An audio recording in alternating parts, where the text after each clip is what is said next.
ইন্ডিয়ার কতটুকু পড়ছে কিনা পশ্চিমবাংলার মানুষের অনেকটাই পড়ছে। কলকাতা, আমাদের এই বনগা, আমাদের এই টোটাল পেট্রাপোল বর্ডারে যত মানুষ আছে, এই যে যত দেখছেন, সবাই কিন্তু আমরা এখানে বাংলাদেশের উপরেই নির্ভর। তারা না আসলে দুটো পয়সা তো ঘরে তো নেওয়া যায় না, বউ বাচ্চা গুলো সবাই আছে। তো সেই হিসাব করে দেখতে গেলে সত্যি কথা বলতে অর্থনৈতিক অবস্থা খুবই খারাপ। বন্ধুরা, কলকাতার ব্যবসায়ীরা এখন হাহাকার করছে।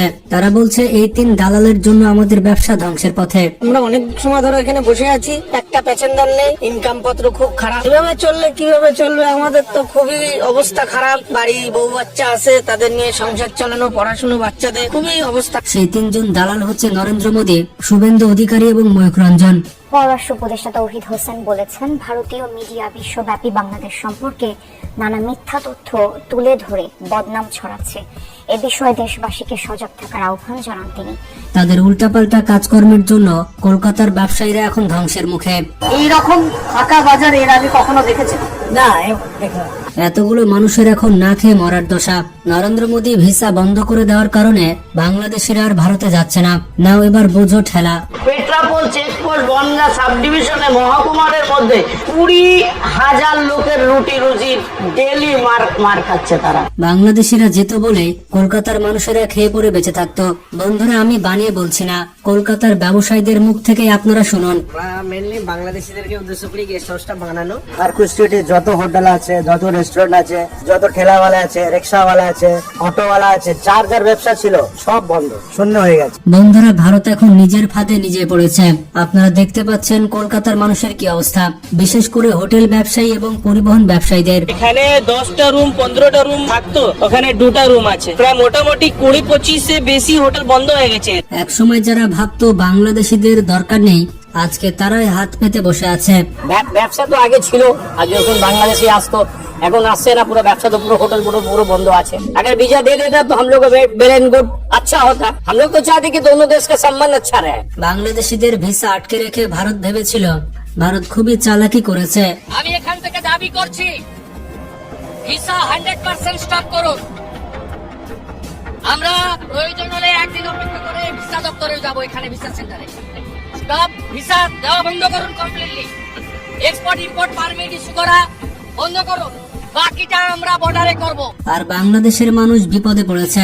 কিন্তু এখন কলকাতার নিউ মার্কেট, ট্রেজার আইল্যান্ড, কলকাতার থিম পার্ক, শপিং মল সহ পুরো ব্যবসায়িক এলাকা এখন ধ্বংসের পথে। আমাদের ভারতবর্ষের লোকেরা একসাথে দাঁড়িয়ে পেচ্ছাপ করে দিলে ও মানচিত্র থেকে বেশি বেরিয়ে চলে যাবে। ওটাকে আবার দেশ বলে বাপই থাকে। এই বিজনেসটা বন্ধ করে দেবো। একদম পুরোটা ফ্লপ, কাস্টমার তো একদম নেই। কিভাবে ব্যবসা চলবে সেইটাই আমরা চিন্তা করতে পারছি। কলকাতার বাজারে এখন হাহাকার চলছে। দোকানদাররা বেকার হয়ে বসে আছে, খদ্দের নেই, বিক্রি নেই, ব্যবসা নেই। আগে যদি 10% হতো, এখন তার 2% হয়। আলিপুর চিড়িয়াখানাতেও একজনও বাংলাদেশি পর্যটক। কেউ কেউ তো দোকান বন্ধ করে দিচ্ছে, আবার কেউ ব্যবসা বিক্রি করে দিচ্ছে। টুরিস্ট প্লেস আছে, এখানে যদি টুরিস্ট না আসে তো একটু চাপ পড়বে। কলকাতার এই ভিক্টোরিয়া পার্কে একজনও বাংলাদেশি পর্যটক নেই। একসময় যেখানে বাংলাদেশি ক্রেতাদের উপচে পড়া ভিড় থাকতো, আজ কলকাতার অলিগলি হাহাকার করছে। কিসের মোদী বাবুর উপরে ভরসা? মোদী বাবু যা বলবে সেটাই হবে। সবথেকে ভালো দিদি ছিল ওখানে প্রধানমন্ত্রী। ভারতীয় গণমাধ্যম পর্যন্ত স্বীকার করে নিয়েছে যে কলকাতার ব্যবসার 50 থেকে 60% নির্ভর করত বাংলাদেশের মানুষের উপরে। আর এখন সেই বাংলাদেশিরা কলকাতায় নেই। জানুয়ারিতে যদি এখন বিছানা শেষ হয়ে যায়, তাহলে যদি নতুন বিছানা দেয় তাহলে তো প্রবলেম। একটা পচা আলুর জন্য সব আলুকে তো দোষ দিয়ে লাভ নেই। সব বাংলাদেশ মানে ভারত বিদেশ, সেটা কিন্তু নয়। ফলাফল বেচাকেনা বন্ধ, মার্কেট বন্ধ। কলকাতার ব্যবসায়ীদের একেবারে মাথায় হাত পড়ে গিয়েছে। আগস্টের পর থেকে তো অবস্থা খারাপ। কবে ভিসা দেবে তার আশায় বসে আছে। কিছু কিছু ব্যবসায়ী হতাশ হয়ে বলছেন, সারাদিন দোকান খুলে বসে থাকি, কিন্তু কোনো খরিদ্দার নেই, বেচাকেনা নেই, চলবে না কলকাতার ব্যবসা। আমি যদি না খেয়ে থাকি আর আপনি যদি খেয়ে থাকেন, আপনি যদি মনে করেন যে ও না খেয়েছে আমার কোনো যায় আসে না, এটা তো মানে মূর্খের সঙ্গে স্বর্গে বাস করা। এতদিন আমরা বুঝতে পারিনি যে বাংলাদেশিরা ছাড়া আমাদের ব্যবসা একেবারে অচল।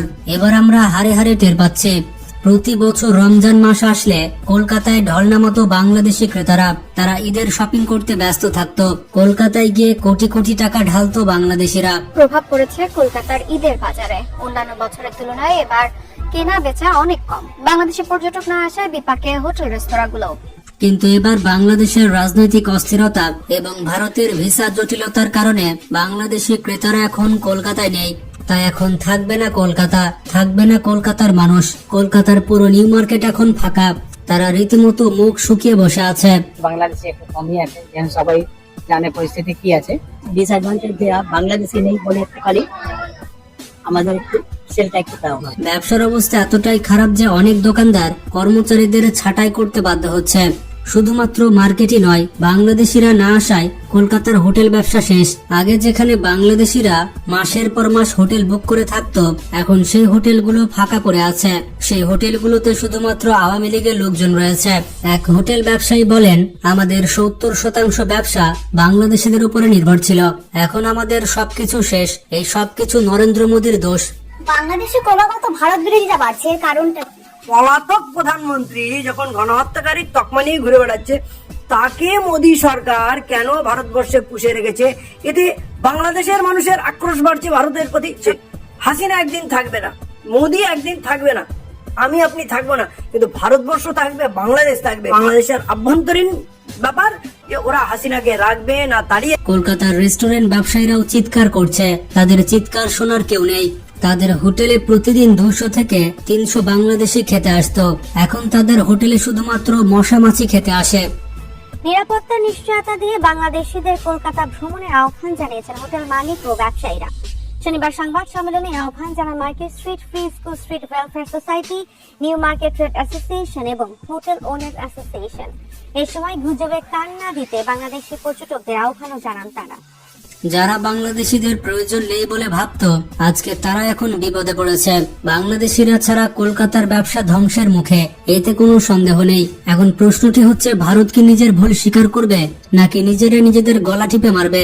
ভারতের পেঁয়াজ বর্জন করেছি মেলা আগে, এই কিছুদিন পরে আমাদের পেঁয়াজ আমদানি হবে নি, আর ইন্ডিয়া পাঠাবো। এই পেঁয়াজ হলে পাঠাবো ইন্ডিয়া, পাকিস্তান, মিশর টিশরে এইসব পাঠাবো। পেঁয়াজ দেখেন না কি শক্ত পেঁয়াজ, দেন না আপেল আপেল খাইনি পেঁয়াজ। এছাড়া বাংলাদেশে স্লোগান উঠেছে, মোদির চামড়া তুলে নিব আমরা।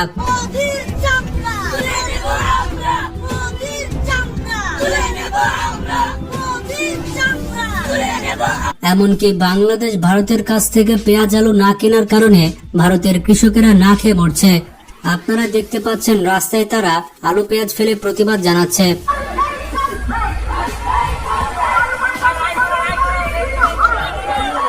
আলুর যে দাম কৃষকরা পাচ্ছে না, 2.5 টাকা 3 টাকা করে তারা হচ্ছে ফসলের দাম পাচ্ছে।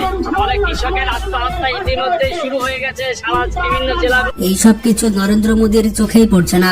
আসলে তারা জনগণের কথা এতটুকু চিন্তা করে না। তারা শুধুমাত্র নিজেদের ক্ষমতা নিয়ে ভাবে। যখনই তাদের ক্ষমতা শেষ, তখনই তাদেরকে পৃথিবী থেকে নিশ্চিহ্ন করে ফেলা হবে। তাহলে একবার চিন্তা করুন তারা কি ধরনের রাজনীতি করে থাকে। ভারত যদি বাংলাদেশের থেকে মুখ ফিরে নেয়, তাহলে বাংলাদেশের কিছুই যায় আসে না, কারণ বাংলাদেশের পাশে রয়েছে পাকিস্তান, রাশিয়া, তুরস্ক এবং চায়না। যদি আমাদেরকে সাহায্য করে, তাহলে ভারতকে আমরা পাত্তাই দেব না। আর ভারতকে কাঁপাতে চীন একাই যথেষ্ট। তো ভিডিওটি সম্পর্কে কোনো মতামত থাকলে তা কমেন্ট করে জানান। ভিডিওটি ভালো লাগলে বেশি বেশি শেয়ার করতে পারেন। ভালো থাকবেন, আল্লাহ হাফেজ।